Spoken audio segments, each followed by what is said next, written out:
ये बात चुनाव से कुछ हटके। ग्वालियर में केंद्रीय मंत्री सिंधिया के वीरांगना लक्ष्मीबाई की समाधि स्थल पर श्रद्धा सुमन अर्पित करने पर अब सियासत गर्मा गई है। कांग्रेस ने इसे लेकर सिंधिया का विरोध जताते हुए प्रदर्शन किया तो बीजेपी सिंधिया के साथ नजर आई और कांग्रेस के विरोध पर कड़ी आपत्ति भी जताई।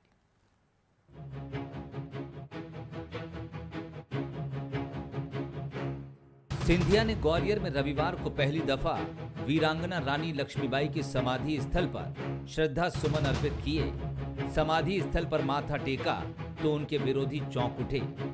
विरोधियों ने इतिहास के पन्ने खोलकर सिंधिया राज परिवार और सिंधिया पर हमला बोल दिया। कांग्रेसी रानी लक्ष्मीबाई समाधि स्थल पर जमा हो गए। हंगामे के बीच पुलिस और प्रशासन भी मौके पर पहुंच गया। वीरांगना का समाधि स्थल विरोध और राजनीति का अखाड़ा बन गया। महारानी लक्ष्मीबाई हम महिलाओं के लिए वीरांगना का प्रतीक है, वीरता का प्रतीक है। और वो महारानी लक्ष्मीबाई जिन्होंने प्रथम ऐसी महिला होंगी जिन्होंने महिला नेतृत्व में स्वतंत्रता की नींव रखी है। देखिए, मैं सर्वप्रथम तो मैं इस मंच से और इस वीरांगना का जो शहीद स्थल है वहाँ से मैं याद दिलाना चाहता हूँ जयवान सिंह पवैया, नरेंद्र सिंह तोमर जब आयोजन करते थे उनकी शहादत के ऊपर राजनीतिक फ़ायदा लेने के लिए। आज उनको बिल्कुल याद नहीं आ रही क्योंकि वो सिंधिया घराने के महल के तले नतमस्तक हो गए। कांग्रेस कार्यकर्ताओं के हंगामे के बीच प्रशासन और पुलिस बल समाधि स्थल पहुंच गए। कड़ी मशक्कत के बाद भी कांग्रेसियों का हंगामा रोका नहीं जा सका। पुलिस इसलिए लगाई गई कि हमें जानकारी मिली थी कि यहाँ कोई धोने आ रहे हैं प्रतिमा स्थल को, समाधि स्थल को।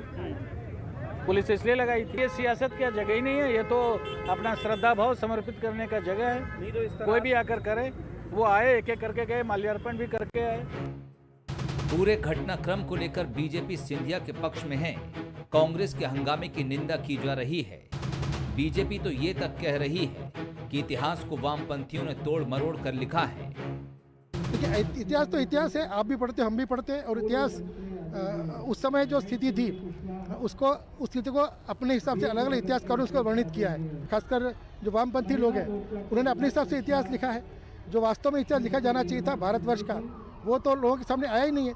तो इतिहास के मामले में मेरा मानना है कि इस तरह अगर कोई चर्चा करनी भी है तो एक्सपर्ट के साथ करनी चाहिए। बाकी मैं नहीं मानता कि हमको कोई टिप्पणी करना चाहिए इस पर। सिंधिया का वीरांगना रानी लक्ष्मीबाई की समाधि स्थल तक अचानक पहुंचना, फिर कांग्रेस का विरोध और हंगामा, क्या ये संकेत दे रहा है कि कांग्रेस को सिंधिया का ये स्टाइल पसंद नहीं आया?